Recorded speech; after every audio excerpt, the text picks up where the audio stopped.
अस्सलाम वालेकुम नाजरीन, मैं हूँ इकराम 7 न्यूज़ में आपका खैर मकदम है। गोशा महल में आज आम आदमी पार्टी के कारकुनों ने पब्लिक मीटिंग मुनक्किद करते हुए अवामी मसाइल को हल करने का वादा किया।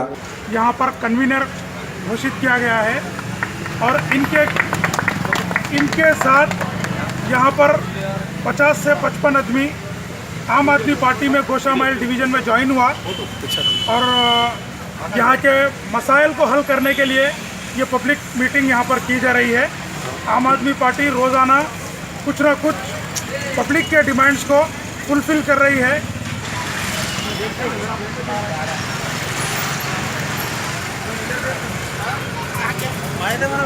जो गोशा महल में पब्लिक मीटिंग रखी गई है उसमें आपको सबसे पहले हम लोग आपको ये बताना चाह रहे हैं कि गोशा महल में हमारे जो है ना MM हुसैन साहब कन्वीनर के हैसियत से अपॉइंट किया गया है उनको, और यहाँ के सारे मसाइल जैसे कि मसलन आपके पास में नल के पानी का प्रॉब्लम हो या फिर मोरियों का प्रॉब्लम हो या किसी भी किस्म के जो पब्लिक इश्यूज़ हैं जो सरकार आपको करना है और जो सरकार की नाकामियाँ हैं उस चीज़ के पर मैं जो है ना आपके साथ साथ MM हुसैन साहब खड़े रह कर में आप लोग के सारे का मसाइल को जो है ना हल करवाएंगे।